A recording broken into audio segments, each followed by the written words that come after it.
Hi and welcome along to the All Guns Blazing podcast. We are back for the season 2018-19. DT is in the building. Good. Not that I have not seen him all summer. Unfortunately, he's been around me a lot this summer, man. And oh my God. But trips to Singapore. Ireland, Sweden for the pre-season friendlies. You've enjoyed my company, haven't you? It's been emotional. Right, so we move on to the next subject, yeah? No, but yeah, no, it's been good. It's been good going out there for the pre-season. And we're all looking forward to the new season. And first of all, there's a lot to get across because we haven't done a show for a while. Mm-hmm. We were saying we were going to do shows over in Singapore, we were going to do shows over in Sweden. We were so busy. Yeah. And it was so crazy over those places, right? I know. With the responses that we got over there that we just couldn't fit it in. But I'm glad that we're back. We're back for a new season. By next week, we're going to have a new set and everything like that for All Guns Blazing. So look out for that. I'm putting these guys behind me under pressure, right? Because the set now has to be in place for next week, right? Exactly. They're basically moving me to a new cell. A new cell, a new cell. I've upgraded. I've gone to an open prison now. So maybe we should. That should be the backdrop, like a cell, like bars and stuff like that. You know what I mean? You're such a fool. And the show this year, trust me, we got lots of surprises for you on the show this year. So look out for that. We're going to make. It's already one of the most popular football podcasts out there. The figures that we average every week are unbelievable, and we're really grateful for that. But we're going to make this thing even better this season, so make sure you keep it locked here each and every week. Now, first of all, let's jump straight into it. The window shut yesterday on transfers. Our transfer dealings are done, complete. The signings are Socrates, Lichtsteiner, Lucas Torreira, Guendouzi, who's the other one? And Bernd Leno, the goalkeeper, all right? 5 signings. Yep. The guys that went out, Callum Chambers went out on loan. Jack Wilshere went to West Ham on a free transfer. Free? No. Lucas Perez went to West Ham as well. Mm-hmm. Chuba Akpom's gone out as well. Jeff Rene Adelaide, they're the main ones that have all gone out. Yeah. There could be more players going out on loan because remember, the transfer window is closed for Premier League clubs, but it's still open for teams in Europe. They can still and we buy can still or loan as well. No, we can't. We can still get someone on loan. No, we can't get them. Yeah, we can. No, we can't. Yeah, you can. No, we can't. Yes, you can. John said yesterday you could. No, I was checking out this morning. I'm sure that somebody will correct us on this. Yeah, John said yesterday that we can still get players on loan. Because do you remember I even turned around and said to you, I went, oh, Dembele's still on then? No, from what I understand, that's it. We can't loan unless it's an exceptional circumstance, I think it is, and we can't buy. The window is closed for English clubs. But teams can come. Teams can come from around Europe and they can buy and loan our players. So you could still see an Ospina go out on loan and stuff like that. I thought the deal was done with Besiktas. No, it looked like it was done. Although maybe they're not rushing it through because they know they don't. Till the end of the month. Yeah, they don't have to. So, but the window's closed for us. Mm-hmm. What have you made of the signings that Arsenal? Good start to the window. Really happy. Really, excited about the fact that we got it done early. Which was unusual. We don't. Yeah, very unusual. We could have signed £100 million players, and we don't know how they would have performed in the Premier League.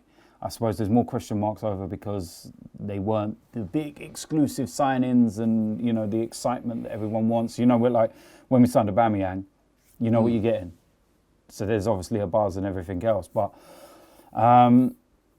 we've got to see how they settle in and how they adapt. I've got a slight sense of feeling underwhelmed because I would have just liked one more minimum, just a real big name, that kind of grabs you type of thing. But I'm looking at it and taking a step back from everything. I feel that this year we need to understand the situation we're in. We need to understand that we're in the Europa League. We have to understand we're rebuilding. We're not just rebuilding with a manager, we're rebuilding the whole structure of the club. From the training ground to the backroom staff, medical staff, you name it, everything's being restructured. So it's not going to happen overnight, and you need to appreciate that as fans. When Pep Guardiola came in at Man City, it was restructuring for the first year, and he didn't get things right. And they've got unreal money to just go and buy someone else when they throw away 30, 40 million here or there. But even he needed time. So we need to appreciate that with Unai Emery. I personally feel that if the players can do what I believe they can do, we'll have a good season. And if we finish in the top 4 or win the Europa League and get back in the Champions League, brilliant first season. And then we kick on for next year. And that's where I feel that we really need to start spending some money, and Stan Kroenke needs to show us his intentions. The signings. Bernd Leno, first of all. Happy with Yeah, Bernd I am. Leno? I'm happy. Is he the quality of goalkeeper that we need? You look at the prices that goalkeepers are going for now. Ridiculous money. Apart from he didn't, though. No, He no, was I only know 20-odd million. I know he Or didn't. 20 million. Now, you've got to remember he had a release clause just before when we got him anyway, and I think there was an agreement in place between Arsenal and Leverkusen that the deal was going to be done, and I think those are kind of why the figures were where they were. Plus, he's been there a long time. There's the respect for him. Let him have his move and everything else. You see the way that they've responded since he's moved. They've been wishing him luck. They're keeping an eye on how he's doing. It's like one of their own type things. So you look at the kind of money that Alisson went for. Top quality goalkeeper. Yeah, but this is what I'm saying with Alisson. Top quality goalkeeper, but in reality, he's had one good season. In reality, and I said this to you yesterday, the year before he had his good season at Roma, he couldn't even get past Szczesny. He was second choice to him. So you've paid that kind of money for one good season, and we'll see how that does. The Chelsea goalkeeper, 70-odd million, never even heard of the guy. And he's only potentially can be something good, you know. And in January, Real Madrid were in for him, and he was only 18 million euros. And because they've re-signed him to a new contract and put a clause in there, that's why he's gone for 71. So I look at it, and you know, he's got the experience. He's played in a top league. Yes, he's got the odd error in him, and he has done that. But old goalkeepers make errors. Looks like he needs a change of scenery. From what I've seen of him, I watched him very closely in the game against Lazio, and I think he's key to the style that we want to play. You could see in those pre-season friendlies that he's a guy that likes to play the ball out from the back. He's comfortable receiving the ball at his feet and that. And when you look at the price, like you said, for Alisson, you make a great point when you say really he had the breakout season last year. Yeah. But for Alisson, for Kepa, even the sort of money that was being bandied around for Jack Butland, you know, they were saying that to move him and get him away from Stoke, who are in the Championship now, you're going to talk about 35, 40 million. Yeah. Leno at the moment, on paper, we haven't really seen him perform, but on paper looks like a steal, absolute steal, doesn't he? Like I said, because he is a guy that, you know, he's on the fringes of the German squad. Yeah. I spoke to a German correspondent when I was over in Russia. He said to me he feels he should be in the German squad. He goes, he's good. Yeah, he's a brilliant shot stopper. Yeah, he goes, he should be in there. So when you see these prices for keepers, I know that's what we're saying. And he's a lot bigger than you think. Like when you stand next to him, he's a lot bigger. He's one of them that if you see him in a picture, you think. When did you stand next to him? When I was at the tunnel. The amount of times I got to the tunnel and got next to the players and all that. And but yeah, he's. What I liked about him is that he holds on to the ball and he's very comfortable with his feet. And what I noticed in that game against Lazio is that the defenders come deep, and what they do is they try and bring the opposition's team closer towards them to then pick the spaces in behind. So I feel that he's actually key to the style that we're wanting to play. But it's nice to have the kind of selection headache because... But will he start? Well, this is the thing. Before Czech stepped up in pre-season, you took the words out of my mouth. Before the pre-season, we were like, bye-bye, Czech, go back to Chelsea, do whatever you want, don't care, see you later, Captain Helmet, all the rest of it. But but during pre-season, Czech stepped up. And he's been playing well. And he's saving penalties. Saving penalties. So, but then that coincides as well that we've got a new goalkeeping coach. It's been no coincidence that we've said from the outside in that there's a problem with our goalkeeping coaches. One of our goalkeeping coaches was Jerry Payton. The guy couldn't even walk. So what do you expect him to teach him? You know, and it's no coincidence that Czech comes to Arsenal. They couldn't get the goalkeeping coach that he had with Chelsea to come with him. And then his performances went like this. How many goalkeepers has it happened to at Arsenal? Chesney, like this. So who starts Goes him? to someone else? Leno for me. Leno. I just don't feel that we're going to spend that kind of money on a player in that position and put him on the bench. I genuinely don't. And I think I've seen enough from him to say that he would be our first choice, in my opinion. Okay, Socrates. That's signing at centre-back. Yeah. In pre-season, he's looked He's okay. decent, He's but looked he's decent. not really again, been tested. the same guy that I spoke to from Germany said to me, he goes, Robbie, guys, no nonsense. Absolute no nonsense. That's no pretty flair, evident. but no nonsense defender who will... Maybe we need that. Will very combative. He goes, he'll pick up a lot of yellow cards, but he goes, he's absolutely no nonsense. Yeah. Really tough player. Good in the air. He goes, a good signing. He goes, he's not sure about if he's the top quality centre-back maybe that we wanted, but he goes, a solid pro. Yeah. I think he'll do the job. Happy with him? Do you know what? Like I said, he hasn't been tested over pre-season a lot, and he's been feeling his way in, getting minutes here and there. I think that he will be one of the first choice ones. He will start. Again, not going to pay that kind of money out for someone that's just going to sit on the bench. It's 90 million. It's not exactly. No, I know, but it's still it's not 90 million, you're still not going to do that for an experience. He's not a kid. It's not like you're saying, "Oh, we're spending that kind of money and we get to a." This is an experienced player. It's full international. So I feel that he will be the one that is the main one, and then see who goes alongside him. But we'll see. We'll see how he handles the Premier League. We know about his toughness. We know about. Was that enough though? Because we know that centre-back's been a problem area. I don't think it's enough. Was he the, especially when we'll get to that later, Callum Chambers. Yeah. I'll come to that later, Callum Chambers going out on loan, but I think we needed enough? another one. Yeah. I think we needed another one at centre-back. But I'm not going to get too downbeat about it. I'm going to say we've got to go with what we've got, because there's nothing we can do about it. It's not worth kicking and screaming and crying about it. We go with what we got. We support the players and we back them 110%. And we hope that Emery can get the right combination. And we hope that we can see something that we haven't done before. And at the end of the day, if players play with understanding and a structure, then we can be a solid unit. I look at, for example, teams like Burnley, for example, last year. None of the defenders are world class. None of their defenders are going to go for 70, 80, 90 million pounds or anything else. None of those defenders are going to excite you if you sign them. But what they had was structure, and stability and a know-how of how to defend. So if we get that right, then maybe we don't need the big 80, 90 million pounds whirlwind type. It's just about how they're set up. If Emery sets them up right and gets the combination right, it can end up being a bargain. And Stefan Lichtsteiner. Love him. Love him. Very experienced player. Knocking on a bit. Listen, just for that one performance, right? His attitude. Lazio, he wanted to fight everybody. I love his attitude. He's like you. Like me. To fight everybody. Just wants to row with everyone. First 5 minutes, he's gripping someone up. He's elbowing. He's in there, and I'm like, oh my God, I love this guy. He looks like the kind of guy that would punch a teammate. It's just.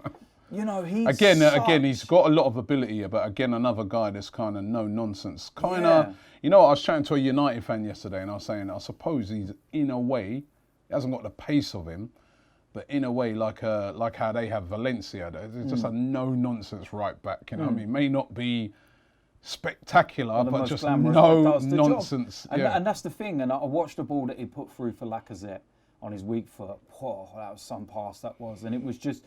He knew when to stay, he knew when to go. Experience, innit? Read the game, talked.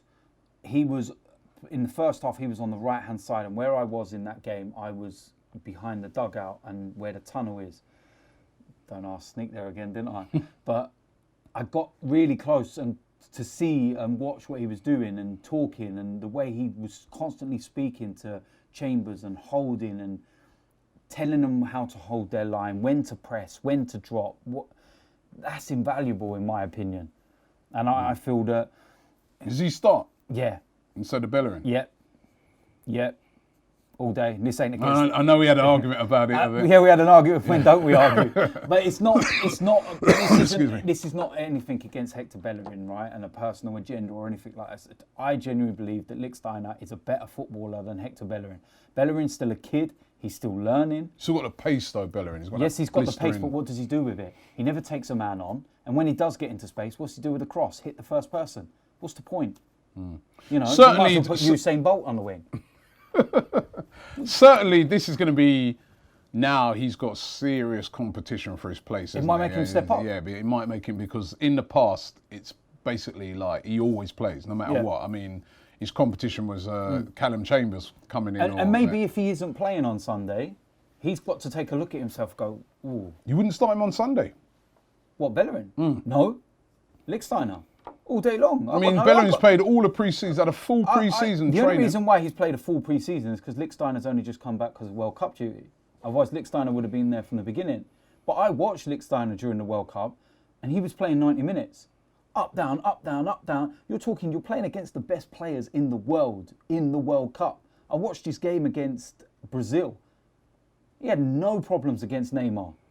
Yeah, he played well. So, and he was literally up, down, up, that. You talk about age, but this is not the 1980s or the 1990s where players come back from pre-season and they are unfit. They've been out on the piss and eating anything. These players are proper, looked after athletes. And even when they're not playing, they're training and they're constantly looking after their bodies. And you only have to look at him. He's got the body and the style of someone that's about 28, 29. Okay, all right. Lucas Torreira, who's come in as that defensive midfielder. We haven't really seen a lot of him for Arsenal because he only really played in that game against Lazio. Yeah. And I suppose when you play in that sort of position, unglamorous. It was unglamorous. Do you know what he reminds? You know what person is the not comparison to the way they play, but Gilberto Silva. He was the unsung hero of our Invincibles and everything else. Not the glamorous player. Everyone used to talk about Pires, Henry, Ljungberg, Bergkamp. Gilberto Silva was the one that used to make things tick. I always remember, with Gilberto Silva, I always tell this story that there used to be this guy, when I was a bit at Highbury, right, he used to sit next to me. He always used to slate Gilberto, man, every game. Wow. What is the point of this guy? He's this famous saying, he always used to say, he ain't Brazilian. Where's his skills? Where's his that, right? And then I remember Gilberto, I don't know if you remember it, he got injured. When he broke his back. Yeah, he was out for about 3 months, wasn't he? And we missed him and big time. That's when even that guy started going, now I know why he's there. Gilberto. Exactly. We've missed Gilberto. Because he realised then that Gilberto, the stuff he did, it didn't catch the eye, but that was essential to making Arsenal play. And then all of a sudden, when Gilberto was gone, there was big holes. Yeah. Torreira, actually, if you looked at him in the World Cup, it's not just that he's obviously he's a hard, tough tackling player, bit like a Kante where he gets round you, he doesn't give you a lot of space. He's not a big guy, is he? But, he's a small guy. But he's really tenacious, gets stuck in, doesn't, he's just always there. Yeah. But on top of that, what I noticed in the World Cup, he's very good passing range. Wicked. And took loads of the set pieces for Uruguay. And he used to do that for Sampdoria, taking corners, taking free kicks. For Sampdoria, he curled in a few. That's one of the things I was watching against Lazio. He was taking the corners for us. Yeah, a couple of times. He could be a little weapon. £26 million. That's a bargain, man. Starting to look, on paper, it looks like a steal. Will he be able to adapt to the Premier League, though? That's going to be the thing. I think he's one of these typical South Americans where they'll adapt to anything that's around them. Luis Suarez, even Alexis Sanchez, they'll just adapt to what's around them. They're just... He looks hungry, doesn't he? He looks like hungry player. He's excited to come to Arsenal. This is like a big step for him. This is a guy that's come from absolutely nothing in Uruguay, come from the streets. And I feel that this is why so many South Americans are so hungry for it, because they've come from such poverty. They've come from nothing. Most of them didn't have football boots growing up. They had to play bare feet. So it's just, they want it. And when they get it, and they get their teeth into it, They ain't letting go of it. And, you know, I watched him in the World Cup and his performances. The man's diving to block shots with his head. And, you know, obviously it's become infamous now, the moment when he went shoulder to shoulder with Ronaldo and he sent him back to Portugal from good night, see ya. However, World Cups we've seen. Listen, remember Musa Sissoko in the World Cup? No, in the Euros? But look he at was him, like unreal. And then you ask Tottenham fans now, they're all crying about it. Look at him when he played for Sampdoria. You speak to Sampdoria fans, you speak to Uruguayan fans, and they've said he's an unbelievable player. He's part of a generation that's coming through for Uruguay that they feel is going to take him to a next level.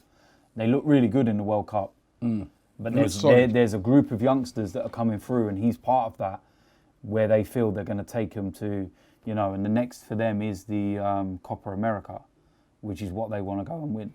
So, and they've got every chance of winning it because they look a solid side, especially defensively, and he's a part of that, you know, and I love everything about him. I just love, you know, watching him in that game against Lazio. One of the things that I noticed with him is that the moment he's got the ball, get rid of it. And it's always forward thinking, quick. There's no hanging around with the ball. What should I do with it here? Do I go right? And then it slows the play. Everything's forward thinking, quick. And he's one of them that he looks like he could be 5-6 yards away from a player and he ain't going to be able to intercept him. And then in the blink of an eye, he's on him. And you're like, how did he cover the ground? Like Kante does, you know. Matteo Guendouzi, who for me's been the star of the pre-season. 19. Nobody knew who this guy was when we signed him. I did. I've been following him for years. You follow French second division football, yeah? Course, Lorient, you're a big Lorient supporter, That's where we got Koscielny from, man. That's where it was in the blood from then. Do you know what I mean? But signed for Lorient for £8 million. Came in, nobody knew who this guy was. Everyone went, who the fuck is this guy? And in pre-season, you know, he's looked sensational. I mean, listen, there's also been a couple of times in those games where he's given the ball away in dangerous areas as well. So he's got a lot to learn still, but his ability on the ball, I'm like, wow, you know, I mean, this guy, this is a future star from what I can see so far. Although I remember thinking that when we signed Jeff. Rennie Adelaide and things like that. So but then I've got to be cautious. It's down to who they're being managed by as well. It's down to how Emery manages them and what he does with them. I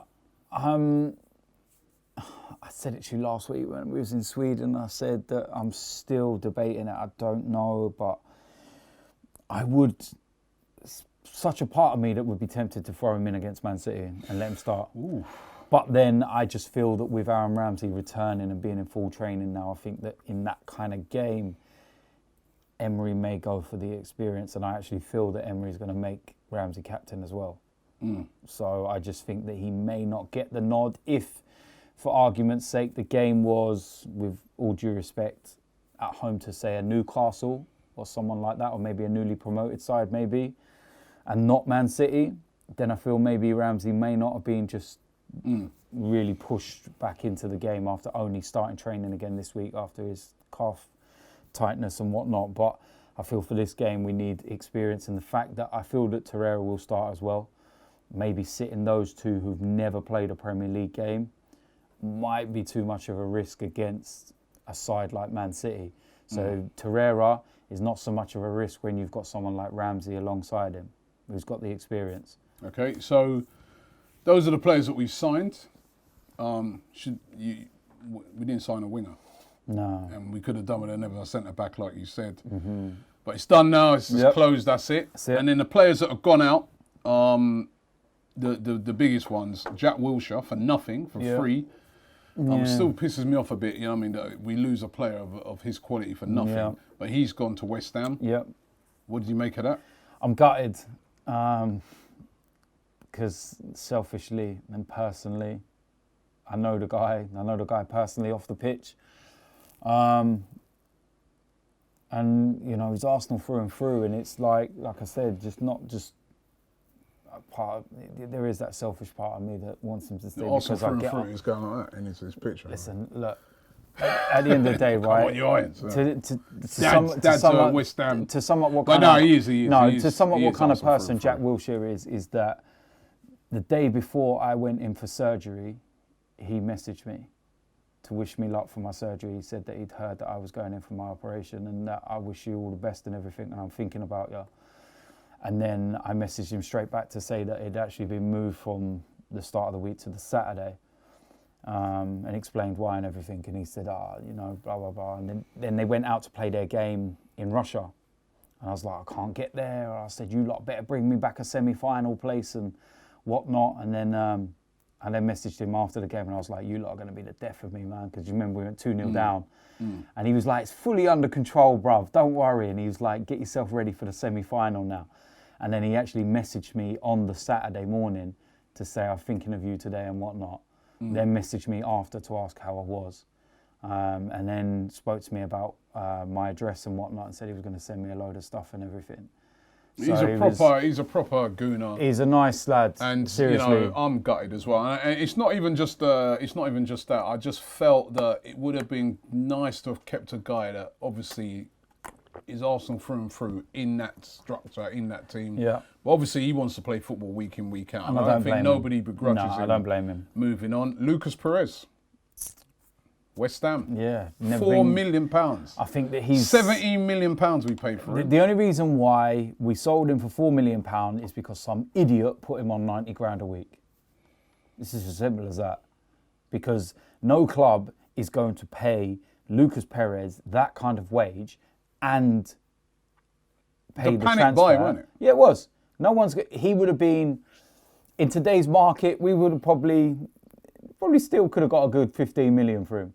Minimum, right? He's got plenty left on his contract. 15 million. Though. 29. I know, but that's why I say about 15 million. But with a 90 grand wage, nah. So West Ham have looked at it and said, well, we don't mind matching near enough those kind of wages because I've heard that's what he's kind of on, which is pretty much the same as what he was at Arsenal. It's ridiculous money. But we're not going to pay a massive transfer fee. And Arsenal are in a situation where they're going, listen, we need him off our books. He's not going to play any part of the team. Emery's already said that he doesn't want him and isn't going to use him. So why are we going to pay someone 90 grand to just sit there? No, get rid of him, take it on the chin.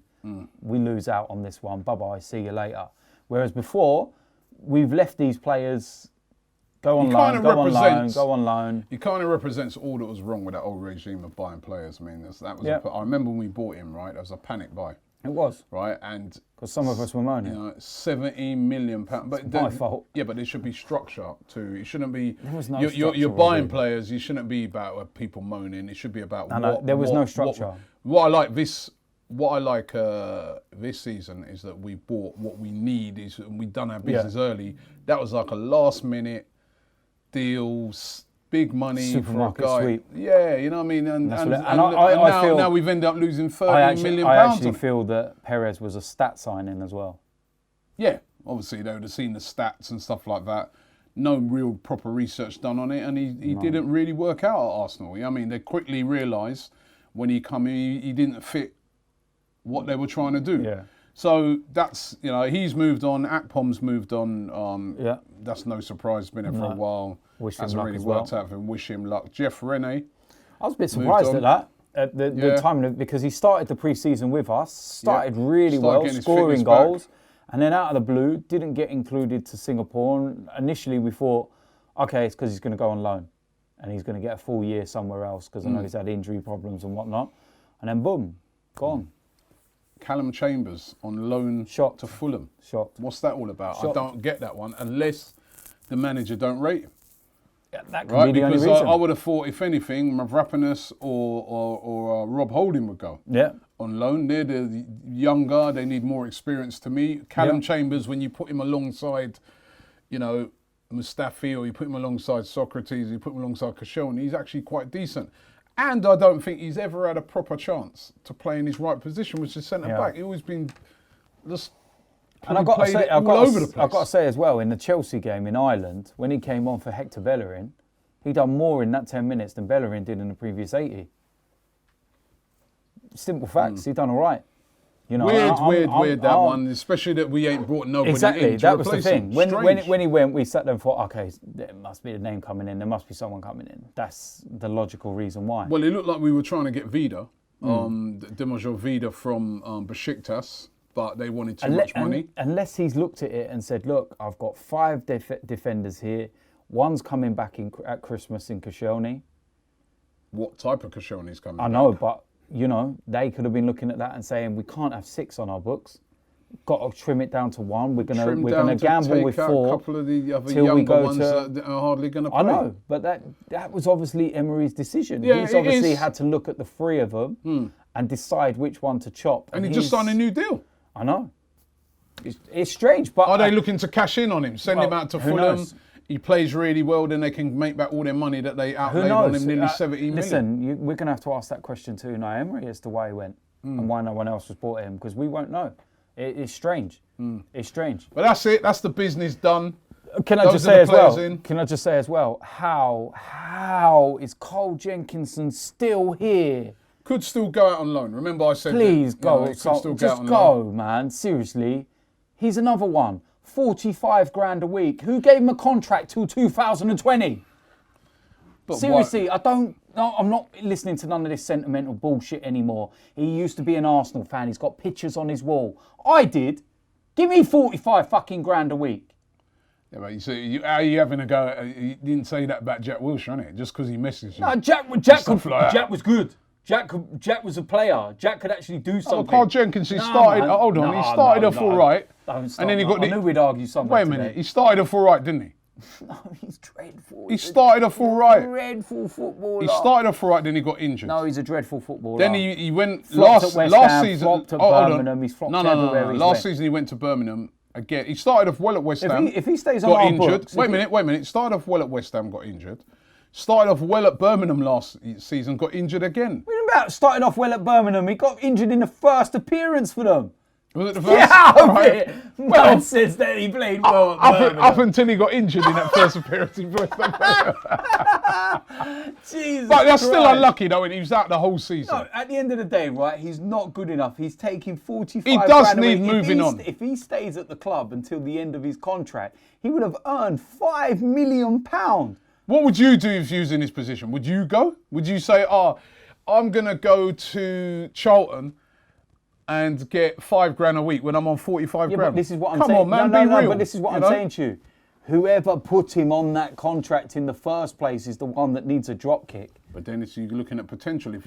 You're saying to yourself, if you put him on a contract worth hardly anything, and he starts blowing up, he'll be gone, and we hardly get any money for him. I mean, you have to. Sometimes you've got to take a punt. He was never going to blow up. He was dreadful, and but Danny Welbeck's still here as well. What part is he going to play this season? Do you think he'll play? Do you think? Because I think they wanted to move him on as well. I think he might get everyone the water. But he might play a part. Because we ain't got no winger, have we? Europa League. What wingers have we got? Europa League. He's not going to play in the Premier League. If we need to stretch teams... He won't start in the Premier League, but he might be a guy off the bench on the left-hand side. We need to stretch teams and pull players across, then Aubameyang's going to go on that left-hand side all day long.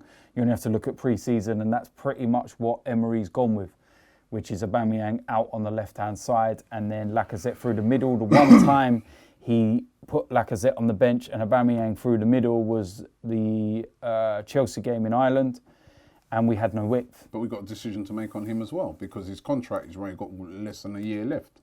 So what do we do now? We haven't sold him. Who's going to pay for him? Hold on, we haven't sold him, yeah?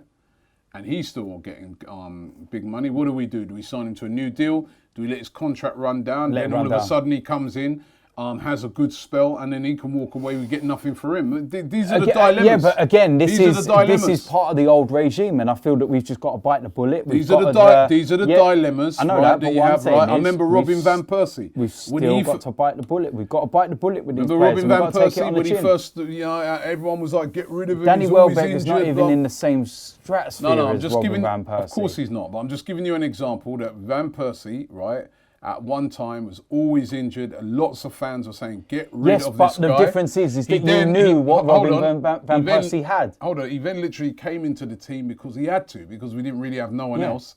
and he played a blinder, then all of a sudden, But Robin, when we are trying to tie him down now, he's holding all the but cards what and he I'm went. trying to tell you is that Robin van Persie had ability.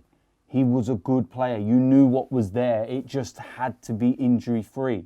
With Danny Welbeck, he could have the best fitness record on the planet. He's still a shit footballer. He's an England international, right? So what I'm talking here from a business point of view as far as Arsenal's concerned. You've got this guy who's an England international. He went to the World Cup. All right, he didn't play, but he's an England international.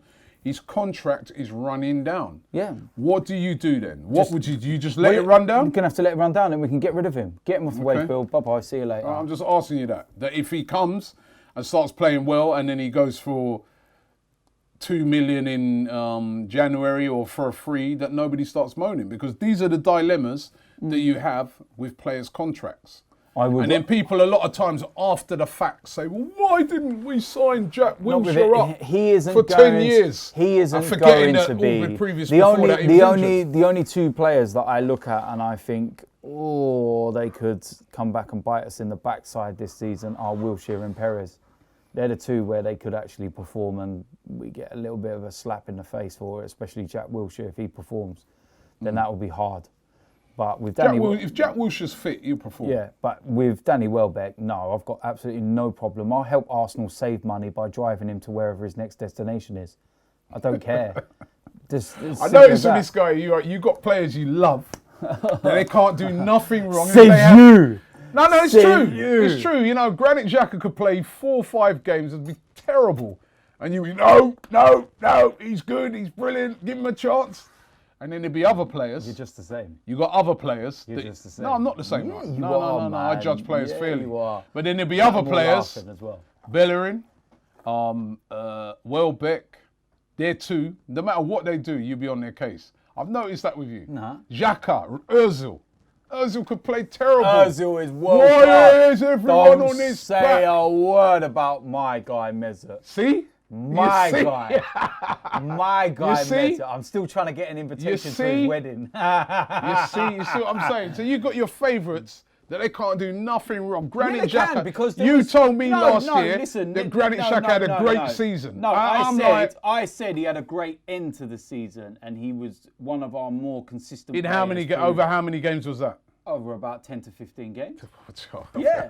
He was Granit Xhaka had 10 to 15 great games. At the end of the season. 10 to 15 great games. At the end of the season, he was one of our more consistent performers over what was a very, very poor season. Granit Xhaka? Yeah.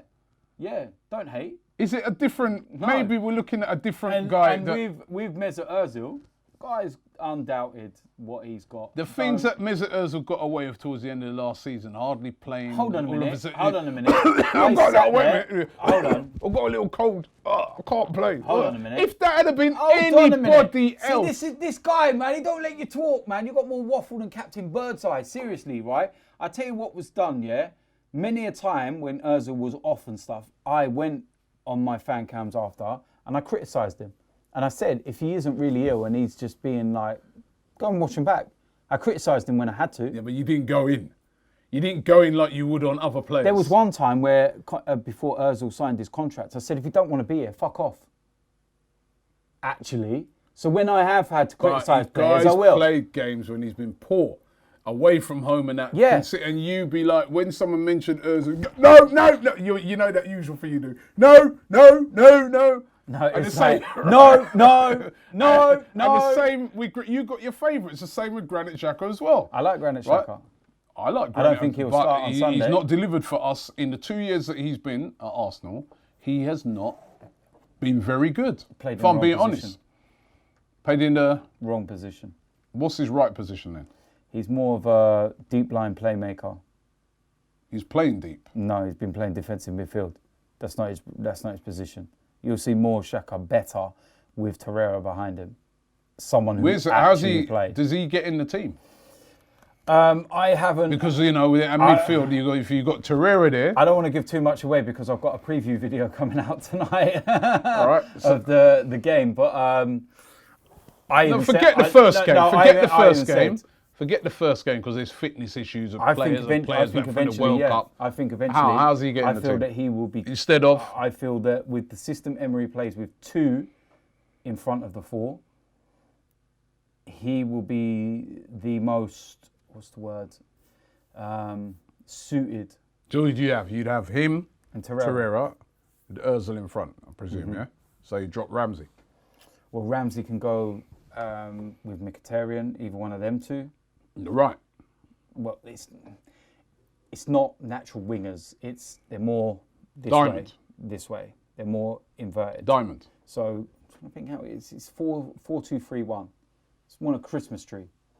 Do you leave out Lacazette or Aubameyang? Well, no, because Lacazette goes up front and Aubameyang on the left-hand side. And Of that three. And Ramsey on the right. And Ramsey on the right, or Mkhitaryan.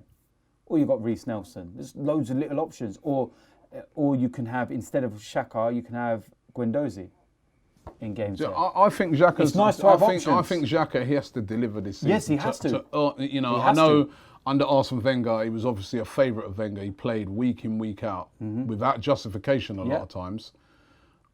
I do think he's got talent. I do think there's a player in there, but it needs to show us now. Yeah, of course. This is a big year. And like I just said to you, there's nice options. And do you know what? On that, I mean, we got the game against Man City this weekend and going ahead for this new season. Now that we brought in these players, Unai Emery, his biggest task is going to be to try and get the best out of what we've got.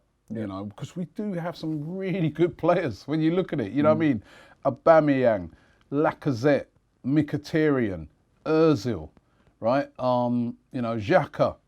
If we bought these players, if we just had a window and we'd signed those, we'd all be jumping through the roof. Yeah, I know. So we've got talented players, but a lot of them have underperformed. I think Aubameyang has been brilliant since he's come in. I think this guy's going to have an amazing season. I get the feeling Lacazette, he's happy at the moment. He weren't happy before under Wenger. No. He looks happy now. It looks like he loves playing with Aubameyang. They've got a great relationship, you can see. I'd love to see the two of them playing together. I hope that happens. Mkhitaryan, how is he going to fit in? Ozil. He looks really sharp. And fit. Ozil, will he have a good season? He looks pumped after the whole Germany thing and stuff like that. He looks really up for it. But it's getting... I remember when we was in Ireland the other day and Sol Campbell was talking. I thought he was brilliant that day. And he said the real test for him is not Man City at home. The real test for him is like Chelsea Tuesday night. as well. He didn't even say Chelsea. He said the real test for him is a Tuesday night or Wednesday night. It's raining, it's a horrible day, and you've got an unfashionable trip away from home at Burnley or Brighton or, you know. I want to see, and he said, I want to see in those games the same intensity as a home game against City or United, and he's spot on. But again, and that's where Emery's going to be so important. Yeah. Does he get these guys? Because that how same many times have intensity. me and you gone to away games, and it takes for us to go 1-0 down before we start playing, or before we start realising we wake up. Well, last year we didn't even wake up. Well, we were dead before we had a chance to wake up. So at the end of the day, home form, if we can keep that going, I believe we had the second most points in the Premier League last year, level with Manchester United, and only behind Man City. We scored 74 goals, I believe, in the Premier League last season, which was only joint third with Spurs behind Liverpool and Man City. So even with all of the problems we had, we still had very good parts in place. Sort out the goals conceded, sort out the away form, and we could have a good season. Very good season. What's a good season for you? Getting back in the Champions League. Top four then? Yeah. And then I'm willing to give Stan Kroenke, Josh Kroenke and all this and all the whole talk of taking over the club, put that to the back burner. Let's watch and see what happens this year. What do you make of that Kroenke thing? He's going to own now 100% of the club. That means, right, he doesn't even have to... have an AGM. I mean, it's already a chore for him coming to these AGMs. You can see when he comes, he don't want to talk, he don't want to say nothing. He's been asked about his vision for the club. We've been told by the chairman, go and read about it in the papers, leave the man alone. But literally, you imagine when he takes over the 100%. He doesn't have to have an AGM no more. He doesn't have to tell us anything.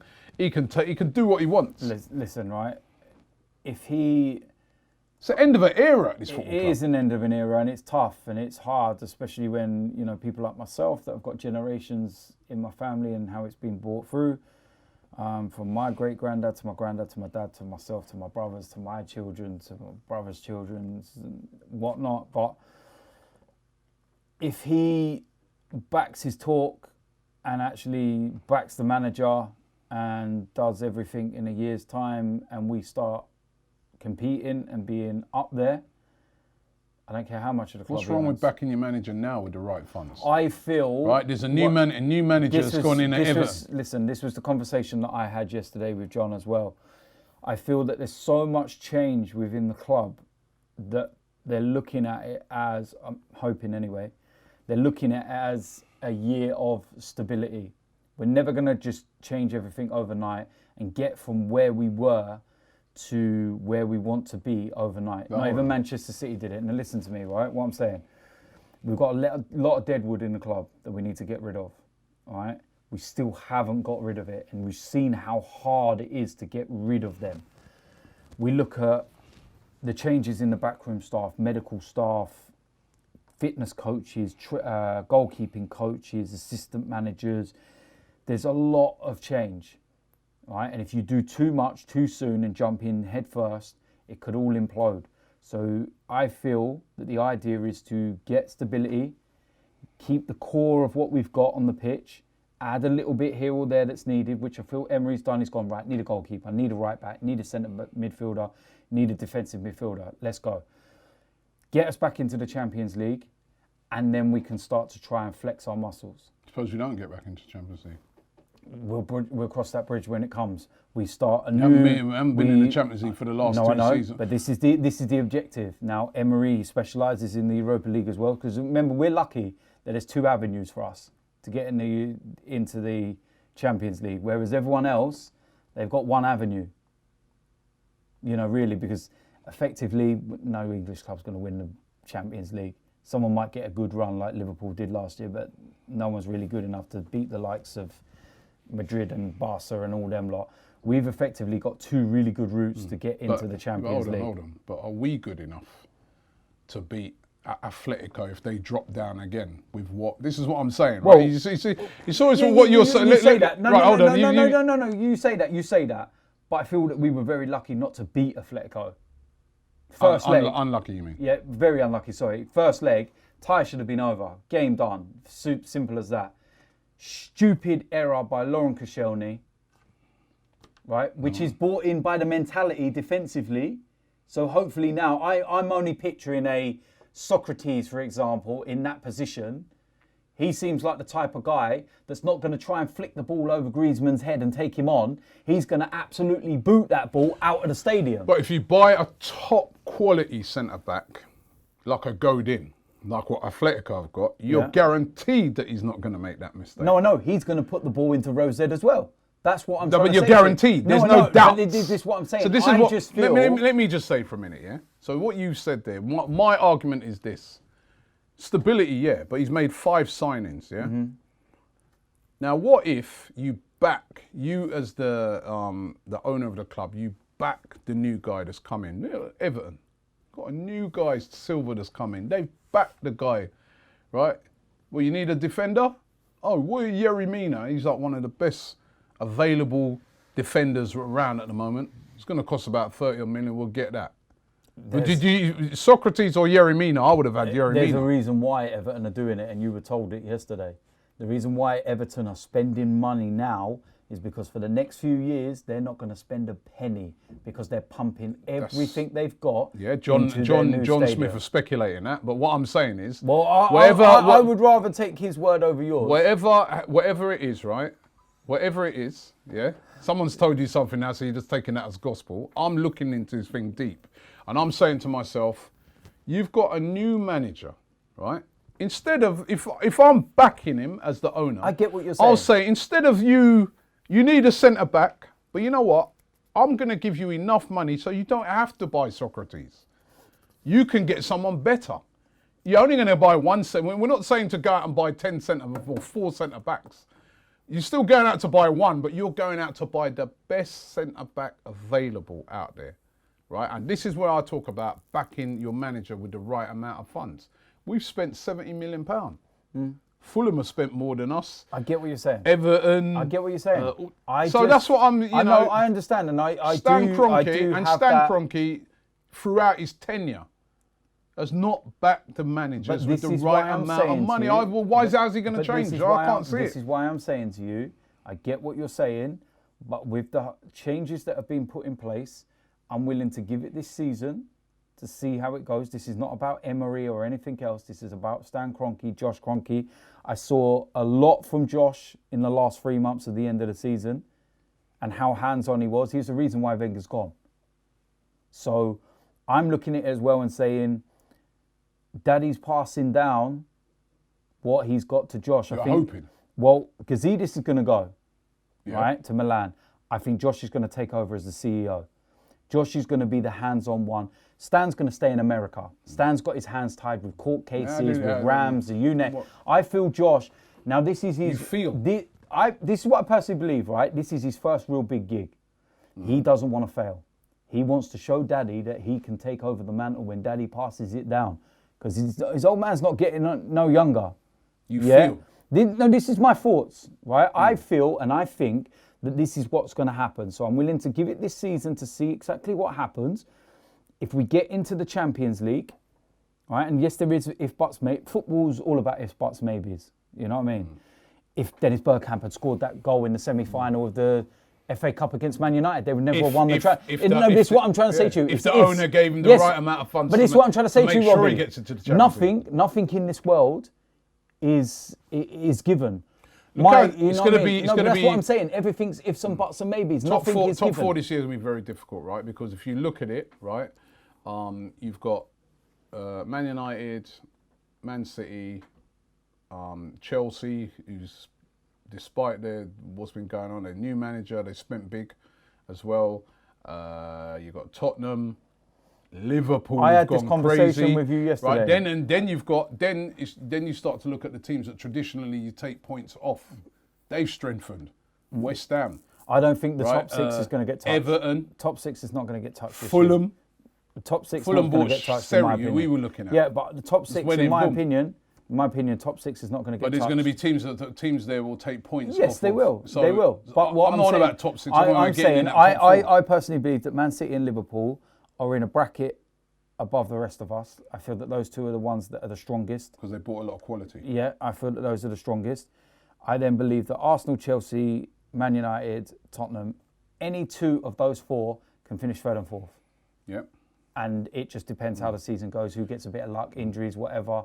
You know, Pochettino will probably blame Brexit again and whatever. So, but most people are looking on it. Most of the experts are looking on it and saying that, listen, fuck the experts. All right, I've just heard Tim Sherwood say that West Ham have got a better squad than us. You prick. No wonder you're not a manager anymore. Absolute waste, man. So fuck the experts. There's a reason why people don't listen to experts no more. It's because the only thing that they ever come West Ham out have got a better squad than us. Yeah. Samrada said that he said that we got more firepower, but the rest of all over the rest of the pitch, they've got better players. Behave yourself, man. Did that FA Cup final hurt you that much? No wonder you're not a manager no more. Go get your G-lay and just piss off into the wilderness. Idiot.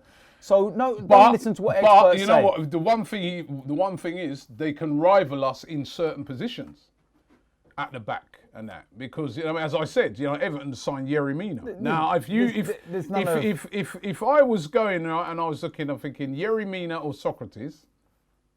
Who would you have got? Yerry Mina or Socrates? Oh, honestly, I can't say I've seen a lot of Yerry Mina, apart from in the World Cup. I like the look of him. He looked blinding in the World Cup. I know he did. And he But can't then, as you just said as well, Sissoko played amazing in the World Cup. But then so that's what I'm saying. Yeah. Socrates has played consistently at a higher level longer and been better. We're judging Mina. Yerry Mina, Barcelona wouldn't have bought him if he weren't any Barcelona good in the wouldn't have sold him. But they've also put a buyback clause. That's quite significant to me. That shows me that they rate that guy. No, it shows me that they're hoping maybe if they were that confident in the guy, they would never got rid of him in the first place. It maybe have been low, not to actually sell him. So at the end of the day, there's ifs, buts, and maybes. I feel that consistently and... I'd rather have Yerry Mina. Yeah, but what I'm saying to you is consistently, Socrates is the better player because he's proven it at the higher level and he's played consistently in the Bundesliga, done things. We're only going off Mina by a World Cup campaign. And you've already told me... As I said, he wouldn't be playing for Barca. No, but what I'm saying to you, an hour ago, you're telling me that you don't go off World Cup campaigns because... No, I said you can't. Obviously, you can't. Exactly. No, I said you can't always go off So there we go. That's what I'm saying. I'm not, so my decision is I would have Socrates because he's the less of a gamble. I'd have Yerry Mina. Younger guy, from what I've seen of him, man, he looks a baller, right? And as I said, quite significant that Barcelona put that clause in there. I'm just saying that I would have liked to have seen more outlay. Yeah, I would have liked to have funds, seen more than £70 million. I'm just saying that I'm and see how it goes. This is Arsenal. I'm just saying that I'm happy just to see how it goes this year. Chelsea spent more than us. We'll see what happens. Yeah. Fuck Chelsea, man. They're going to finish below us this season. You say that, they didn't finish below us last season. And they've strengthened. They spent more than we've strengthened. But I'm just saying, you can't just look on it and just say, no. You've got to look on it logically and say... But on a level playing field as well, Chelsea couldn't even beat us when they were playing us. So at the end of the day, there's not a lot between us. No, there's not a lot between us. We need a bit of luck. And I'm hopeful. And do you know the one thing that I'm very happy with the guys. I think Mislintat and these guys are skilled. So they can get the best out of what they've been given. And that is the key to it. But I'm just saying, what though if you gave those guys that are already skilled at doing that even a bit more money, that they could go out and add real top quality to this team. We'll find out come January where we are and where we're sitting. And then, like I said, we'll see at the end of the season. I think you just said it, but what's your top four then? My top four, I actually done my predictions this week, didn't I? Caused meltdowns. I've gone for Man City to win the league. I've gone for Liverpool to finish second. I've gone for Arsenal to finish third. And I've gone for Man United to finish fourth. I've gone for Chelsea to finish fifth and Tottenham to finish sixth. I feel Tottenham ain't got strength in depth. I feel that them moving into the new stadium, them not buying any players, they're going to see just how hard it really is because it ain't easy. Yeah. And if they go another season this year without a trophy, then all of a sudden you're going to get certain players knocking on the door and saying, well, I'm on this little low wage at the moment. And the only one of them that's probably got a little bit of a tie to them in many respects in terms of, from youth going through is Harry Kane, but he's still an Arsenal player. The likes of Dele Alli have got no loyalty to Spurs and stuff. You're telling me that he's not going to sit there and go, Barcelona just come knocking, or Real Madrid, or even Man City, or they're obviously going to look at the likes of Kyle Walker that's left, and within a year he's got a Premier League winners medal. He's won the Carabao Cup. They're going to experience the same things we've experienced. Exactly. So they're going to find out just how hard it is, and I feel that it's significant that they didn't buy anybody. I feel that their depth, for example, if Aubameyang has to miss 2 games or so, Lacazette will come in. If Lacazette's out for a couple of games, Aubameyang comes in, we've got strength. And even in the midfield areas and stuff like this, the defence is still a little bit wary for me. Harry Kane gets taken out of Spurs, they're fucked. They lose Dele Alli for a couple of months. That son did come in and play pretty well when he was out. But he ain't Harry Kane. It's not easy. And all it takes for him is to have a couple of injuries. Is Alderweireld's head still in it? What's the situation there? Because he's going to go for free now, isn't he? Or next to nothing in January. Or Spurs going to look to ship him out in January, or are they going to try and sell him to someone abroad in the next few weeks? But then that means they can't replace him. So, I just think that Tottenham are going to find out just how difficult it really is. My top four, City I think will win it. I was pondering whether them or Liverpool. I do think Liverpool have got a good chance of winning it this year. I really do, man. I mean, they have got a solid squad now. And I'm like, and so it's not always easy to win it the second time round. But I edge City with Liverpool closely behind them in second. I think probably United third, because I still think even though Mourinho's in a meltdown at the moment, they've got so many quality players in that team, in Pogba, Alexis and that they'll win most of their games. So that with them, I think we'll come fourth. We'll just edge out Chelsea, I think, but I think we'll come fourth. And I agree with you. I think Tottenham are going to drop into that sixth. You've got to strengthen your squad, especially when you're in the Champions League, and they haven't done. And those, and this has been my thing over the years with Arsenal, that if you finish, what's your ambition? If you finish fourth and you don't spend no money, what do you expect then? You Tottenham finished third. That means you're either going to, third, right? That means you're either going to drop down. You're not going to go no further, right? Because they're not going to push the gap between Man City. By you had a big push and you've not spent any money. How do you expect to go anything? They're doing it does look similar to what we've done. They're moving into this new stadium. There's lots and lots of debt. It's way over budget, which ours weren't. But their one's way over budget. Yesterday? No, I didn't know. They reckon that's ready in 3 weeks. Behave yourself. Way over budget. Nowhere near Not ready. ready. I've just come back from Russia where they built about 6 new stadiums already on time. Nowhere near ready. I told you, I've got a couple of mates that work there, and their contracts have been extended till Christmas. Yeah. So I think that Tottenham, and I agree with you that if they're not winning things and stuff like that, all of a sudden there'll be certain places, because it's all right when it's going well, but when it's not going well and teams start hovering and that, and like you said, your Dele Allis and people like that, Ericsson's, start thinking, boy, you know what? I'm on what? What am I on? 70 grand, 80 grand? Lucas Perez was on 90. What am I still doing here? No, man, that's what's going to happen. So and not just that, but it's the it's players' a huge ambitions. Players' ambitions. And then I just think Chelsea, they're in a similar position to us in that new manager, but they've kind of got more turmoil going on. There's a more you speak to Chelsea fans, they're not happy at the moment with what's been going on at the club. There's uncertainty about their new stadium. There's uncertainty about Hazard. Willian wanted to go. There's a bit of turmoil. Abramovich ain't allowed in the country. Yeah, so there's a bit of turmoil there, whereas Arsenal are a bit more stable at the moment. So I feel that Arsenal will get fourth. That's me. You know what? Let me put it out there to everybody. What do you think the top 4 will be? Leave it in the comments below. Give us your top 4. We come to the end of the podcast today. I hope you've enjoyed it. This is our first one back. We'll be back each and every week. We're looking forward to the game on Sunday. By the way, who do you think we've got a chance in that game? Yeah. You saw them the other day against Chelsea, man. They just hit the ground running, didn't they? We was all over there in Sweden. Yeah, they're going to be knackered. Yeah, De Bruyne's just... They come back, man. It look like they ain't been away. I think we can win. I really do. It's at home. We've got a chance. Listen, I'll tell you the one thing is that everyone's going to go into the Emirates for the first time on the first game of the season, and there's going to be a buzz about the place. It doesn't, even when we played Liverpool first home game, when we played Leicester last year, there was that cloud hanging over all of us. Oh, but it's no, there was all that. This year, there's not even the Stan Kroenke thing. Everyone moaned for about 24 hours and give their opinions and whatnot. Everyone's now like, right, pull it aside, nothing we can do, forget about it, focus on Sunday. How good, I mean, we start off practically every season losing. How good would it be to get a season, start off with a win? That would be major. It'd be lovely. It'd be amazing. It'd be an amazing start. And do you know what? I feel it set us up for the rest of the season. It could. Yeah. Well, listen, let us know what you think the score's going to be. Also, the person who's got the best comment, we got these new AFTV t-shirts with the new brand on it, which everyone's loving at the moment, right? It's still confusing me.